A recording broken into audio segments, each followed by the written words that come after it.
अस्सलाम वालेकुम जी, आप देख रहे हैं coverstory.pk और मैं हूं मोहम्मद आजम आजम। उम्मीद करता हूं कि आप सब खैरियत से होंगे, खुश होंगे और खुशहाल होंगे। नाज़रीन, क्या कभी किसी ने ये सोचा है कि अफगानिस्तान की मईशत कैसे चलेगी? अफगानिस्तान के अंदर जब शिफ्ट ऑफ पावर हुआ है, यहाँ पर इक़्तिदार की मुंतकली हुई है, तो इसके बाद जितनी भी इमदाद मिल रही थी जो दीगर यूरोपीय ममालिक से, नेटो से, अमेरिका से, वो बंद कर दी गई है। तो इसके बाद अफगानिस्तान की इकॉनमी कैसे चलेगी? ये जितने भी फंड्स मिल रहे थे, ये अफगानिस्तान की इकॉनमी का 22% बना रहे थे।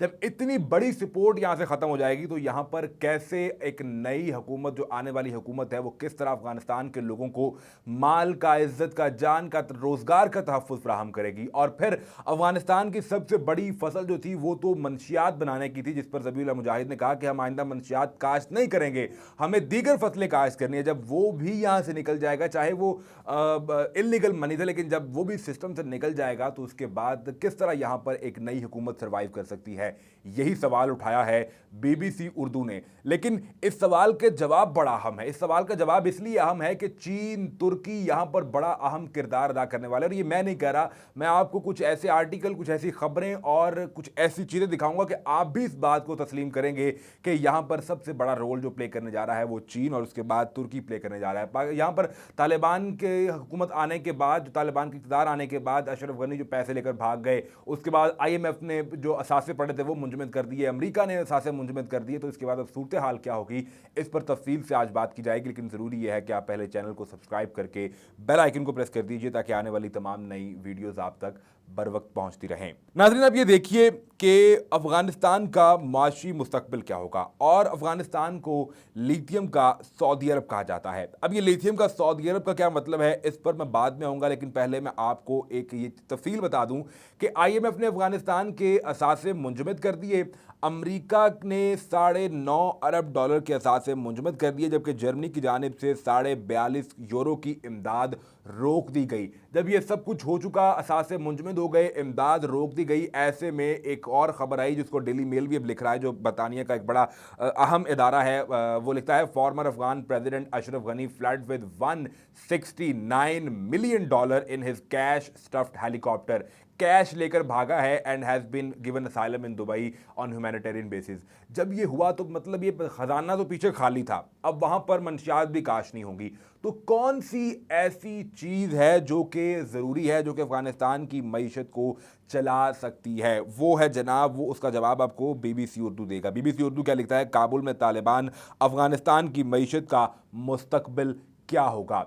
अफगानिस्तान को लिथियम और सऊदी अरब ऑफ लिथियम कहा जाता है। यानी आपको पता है कि सऊदी अरब के अंदर तो आप किसी भी ज़मीन के ऊपर कोई गड़ा बनाए, छोटा सा, बच्चे खेलते हुए बना दें तो उसके नीचे से तेल निकल आता है और वो तेल के ऊपर जो है ऑयल पर मईशत खड़ी है सऊदी अरब की। तो अफगानिस्तान को जो मिनरल्स हैं इनके हवाले से कहा जाता है कि यहाँ पर बहुत ज़्यादा ज़ख़ीरा, और ख़ास तौर पर लिथियम। अब आपने लिथियम को याद रखना है। मैं आपको बताऊँगा कि चाइना को इसका फ़ायदा क्या है और किस तरह चाइना इसी एक मिनरल के लिए यहाँ पर सबसे ज़्यादा इन्वेस्टमेंट करना चाहता है। इस पर बात करेंगे। तो इसको अफ़गानिस्तान को तो यहाँ पर बहुत से ऐसे मौजूद हैं मिनरल्स, जिसमें जनाब अफ़गानिस्तान में बड़ी तादाद में मादनी वसाइल, जिसमें तांबा, कोबाल्ट, कोयला और ख़ाम लोहा सबसे अहम है। तेल और गैस के बड़े कीमती ज़राए यहाँ पर, और फिर ऐसे कीमती पत्थर जिनकी मिलियंस ऑफ डॉलर की मार्केट है और जिन्हें पूरी दुनिया में एक्सपोर्ट किया जा सकता है। अब आपका सवाल ये होगा कि अगर इतना कुछ यहाँ पर है तो फिर ये मुल्क ग्रो क्यों नहीं कर पाया? तो वो उसकी वजह यह है कि अगर यहाँ पर सिक्योरिटी के हालात बेहतर होते और यहाँ पर फॉरेन इन्वेस्टमेंट आती है, यहाँ पर फॉरेन कंपनीज आकर इन तमाम तर मिनरल्स पर काम करती, तो शायद अफगानिस्तान इस खित्ते का सबसे अमीर मुल्क भी हो सकता था। अब क्या होने जा रहा है, लिखा है कि इसके अलावा यहाँ पर सबसे ज़्यादा लिथियम पाया जाता है। लिथियम इस्तेमाल कहाँ होता है? मोबाइल आलात और इलेक्ट्रिक कारों की बैटरियों में लिथियम की अहमियत ऐसे वक्त में मज़ीद बढ़ गई है जब मोटर इंडस्ट्री जो है उसको कार्बन का अखराज ज़ीरो करने के लिए इलेक्ट्रिक गाड़ियाँ बनाई जा रही हैं। और दुनिया के अंदर electric car, electric motor bikes का सबसे बड़ा प्रोड्यूसर जो है वो चाइना है। सो दैट्स वाई, ये वजह है कि चाइना अफगानिस्तान के अंदर आकर एक बड़ी इन्वेस्टमेंट करना चाहता है, एक बड़े एवेन्यू खोलना चाहता है जिससे अफगानिस्तान के लोग तरक्की करेंगे, साथ साथ चाइना के अपने मकासद भी पूरे होंगे। और ये कैसे, ये बातें आप न्यूयॉर्क टाइम्स देखिए, न्यूयॉर्क टाइम्स क्या लिख रहा है, वो अफगानिस्तान के अंदर बता रहा है कि in Afghanistan China is ready to step into the void. Void कहते हैं खला को, यानी वो खला जो अमेरिका ने यहां पर पैदा किया है। यहां पर सबसे पहले कूदने वाला है कौन? चाइना यहां पर आने वाला है। फिर तालिबान की जानिब से खुद ये ऑफर की गई है कि हम चाहते हैं कि हमारी तरक्की में सबसे पहले यहां पर चीन आए और चीन यहां पर आकर इन्वेस्टमेंट करे। और चीन का जो ये देखिए कि चीन अफगानिस्तान की तरक्की में हिस्सा ले सकता है। तर्जुमान सुहेल शाहीन ने कहा कि चीन अगर चाहे तो मुस्तकबिल में अफगानिस्तान की तरक्की में किरदार अदा कर सकता है। ये बात उन्होंने चीन के सरकारी टीवी के साथ की है, यानी वो भी ये चाहते हैं कि यहां पर चीन आए। उसकी वजह यह है कि चीन का एक बहुत बड़ा मंसूबा है one belt one road initiative, जिसका एक फ्लैगशिप मंसूबा सीपैक काम कर रहा है। और अगर जो कि मुमकिन तौर पर ऐसा होगा कि चीन यहां पर आ जाता है और जो यहां पर इन्वेस्टमेंट होगी और जो इससे रूट बनेगा, उसका फायदा पाकिस्तान को होगा। पाकिस्तान को वो ज़मीनी रास्ता मिल जाएगा जो पाकिस्तान समंदर के रास्ते सेंट्रल एशियन ममालिक तक जाने के लिए एक एक महीने का सफ़र करता है, वो सफ़र 10 दिन का हो जाएगा। और फिर पाकिस्तान को डायरेक्ट एक्सेस मिलेगी सेंट्रल एशियन मार्केट तक, जिसमें तजाकिस्तान, उज़्बेकिस्तान, तुर्कमानिस्तान, ये जितनी भी मार्केट है ये सारी शामिल है। और यहाँ से पाकिस्तान को सबसे बड़ा फ़ायदा ये होगा कि जब चीन यहाँ पर इन्वेस्टमेंट करेगा और अपने सीपैक के मंसूबे को यहाँ ला सकता है, उसको बढ़ा सकता है, या कोई किसी और नाम से यह मंसूबा आ सकता है, तो पाकिस्तान को वो रूट मिल जाएगा कि सारी दुनिया तक पाकिस्तान जो है वो एक्सेस कर सकता है। खासतौर पर इस सेंट्रल एशियन रूट से आपके फ्रेट चार्जेस कम हो जाएंगे, आपकी जो एक्सपोर्ट इंपोर्ट की चार्जेस है वो कम हो जाएंगे और इसका फ़ायदा पाकिस्तान को होगा।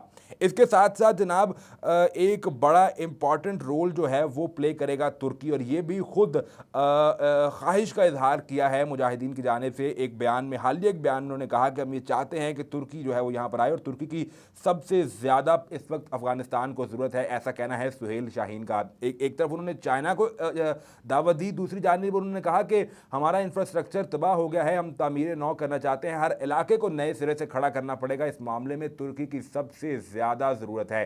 तुर्की हमारे लिए बहुत अहम है, एक बाइज़्ज़त और मजबूत आलमी आलमी मुल्क के तौर पर और इस्लामी ब्रादर के तौर पर तुर्की के साथ बेहतरीन ताल्लुकात कायम करना चाहते हैं। अब तुर्की ने इसका क्या जवाब दिया है?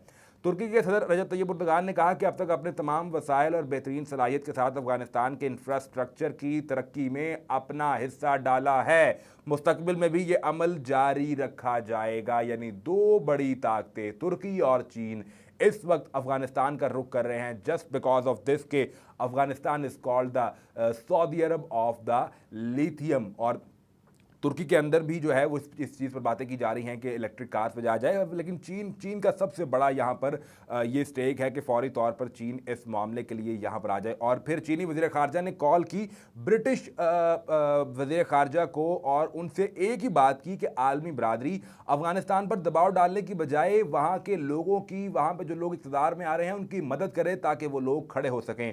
उन्होंने कहा कि अफ़गानिस्तान में सूरत हाल गैर मुस्तहकम और गैर यकीनी ज़रूर है, दुनिया को अफ़गानिस्तान की रहनुमाई और मदद करनी चाहिए और आलमी बरादरी की हिमायत इस्तेहकाम में मददगार साबित होगी। और जैसे ही अफगानिस्तान में इस्तेहकाम आएगा, then you will see that China will be the first country to invest on the very largest state on the very largest stage in Afghanistan. और आप देखेंगे किस तरह वहाँ पर चीनी इन्वेस्टमेंट आती है। 2010 में एक अमेरिकी जर्नल ने न्यूयॉर्क टाइम्स को ये बताया कि अगर यहाँ पर हालात बेहतर हों तो जितने मादनी वसाइल हैं इनके हुसूल पूरी दुनिया की जो मार्केट है उसको अफगानिस्तान जो है वो डील कर सकता है। और फिर एक रिपोर्ट में और कहा गया कि न्यूयॉर्क टाइम्स की रिपोर्ट में कहा गया कि अफगानिस्तान तो लिथियम का सऊदी अरब है। यहाँ पर आप एक ईंट उठाएं तो यहाँ पर आपको इतना लिथियम मिलेगा कि यू विल बी अमेज्ड।